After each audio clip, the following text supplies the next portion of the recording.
मिट्टी का बना वो शरीर जिसके रंग रूप पर इंसान अक्सर भेदभाव करता है, वह शरीर जिसके होने से इंसान की पहचान होती है, जिसमें प्राण रहने से इंसान का इस दुनिया में एक अस्तित्व बनता है। लेकिन क्या होता है जब उस शरीर के अंदर से प्राण निकल जाते हैं? हाड़मान से बने इस ढांचे का इंसान की मृत्यु के बाद क्या हाल होता है, आइए आज की एक्सप्लेनेशन में जानते हैं।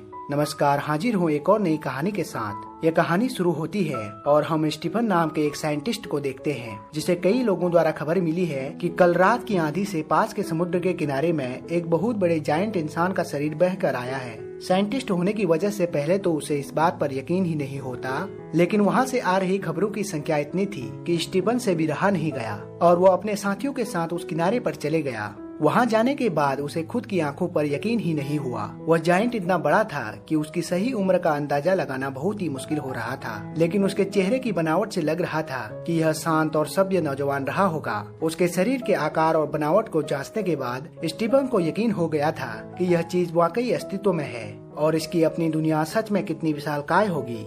इसके बाद कुछ लोग एक एक करके उसके शरीर पर चढ़ने लगे थे। वह साइज में इतना बड़ा था कि बच्चे उसकी छाती पर खेल रहे थे और कोई उसके नाक और कान पर चढ़ उतर रहे थे, लेकिन स्टीफन दूर बैठा यह सब देख रहा था। दूर से देखने से उसे लग रहा था कि शायद यह व्यक्ति सोया हुआ है और किसी भी पल नींद में अपने पैर एक दूसरे से रगड़ेगा और आसपास के छोटे इंसानों को मसल देगा और खड़ा हो जाएगा। लेकिन जैसे जैसे शाम होती गई, उस जायंट का आकर्षण कम होता गया और स्टीफन भी बाकी लोगों के साथ अपने घर चले गया। और 3 दिन बाद स्टीफन दोबारा से वहाँ आया, क्योंकि उस जायंट में दिलचस्पी को देखकर उसकी टीम वालों ने जायंट की रखवाली करने की जिम्मेदारी स्टीफन को दे दी। 3 दिन बाद भी स्टीफन की नजरों में वो इंसान अभी भी जिंदा था, लेकिन आज समुद्र के किनारे लोगों की संख्या थोड़ी कम है। बच्चे अभी भी उसके शरीर के ऊपर खेल रहे हैं और कुछ लोग प्लानिंग कर रहे हैं कि इसके शरीर को किस तरह से काटें, जिससे कि सड़ने से पहले इसके शरीर का अंतिम संस्कार किया जाए। अगले दिन स्टीफन जानबूझकर दोपहर के बाद जाता है, इस उम्मीद में कि वहाँ पहले से कम लोग होंगे, और आज वो उसके शरीर पर कुछ बदलाव को नोटिस करता है। वह देखता है कि समुद्र के खारे पानी में ज्यादा रहने और टिश्यू के फूलने की वजह से वह पहले के मुकाबले कम जवान दिखने लगा था और उसकी लाश धीरे धीरे सड़ने लगी थी, जिस वजह से स्टीफन पहली बार उसके शरीर पर चढ़ने की हिम्मत करता है। उसके शरीर पर चढ़ने से स्टीफन को यह एहसास होता है कि इस व्यक्ति ने अपने आखिरी पल में कितना दर्द सहा होगा। शायद इतना दर्द हुआ होगा कि उसे पता ही नहीं चला होगा। लेकिन सबसे दुख की बात यह है कि यह दर्द उसने सिर्फ अकेले ही झेला होगा। उसकी बॉडी को देखकर ऐसा लग रहा है कि जैसे एक त्यागा हुआ जहाज किसी तट पर खड़ा हो। साथ में हम ये भी देखते हैं कि लोगों ने अब उसके हाथ को काटना शुरू कर दिया है और उसके हाथ का काटना उसके शरीर की बर्बादी की पहली शुरुआत थी।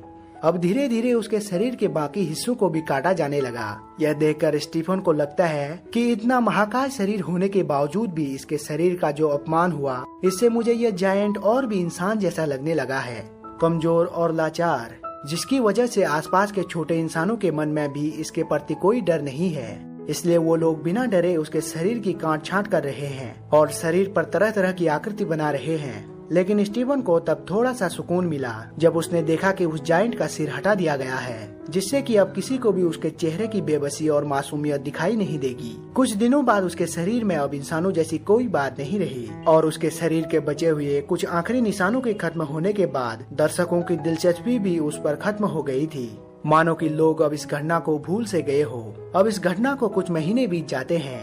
अब जायंट को लगभग भुलाया जा चुका है, लेकिन शहर में जगह जगह पर उसके शरीर के हिस्से दिखने लगे थे। इनमें से ज्यादातर हड्डियां थी, जिसे इंसानों ने सजावट के रूप में लगाया था। शहर में जगह जगह पर उसके छोटे छोटे अवशेष मिल जाते थे, मानो कि वो इंसानों से अपने अस्तित्व को याद रखने के लिए कह रहे हो। जहाँ तक लिंग का सवाल है, उसे शहर के किसी छोटे सर्कस में सुरक्षित रखा गया था और उसे किसी व्हेल के लिंग के रूप में प्रस्तुत किया जा रहा था। और इस तरह की दुख से भरी एंडिंग के साथ ये कहानी भी खत्म हो जाती है।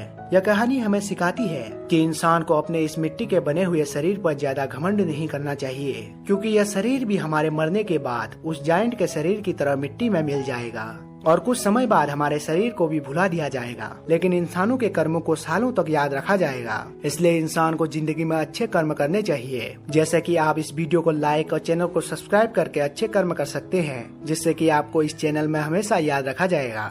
Thanks for watching, take care.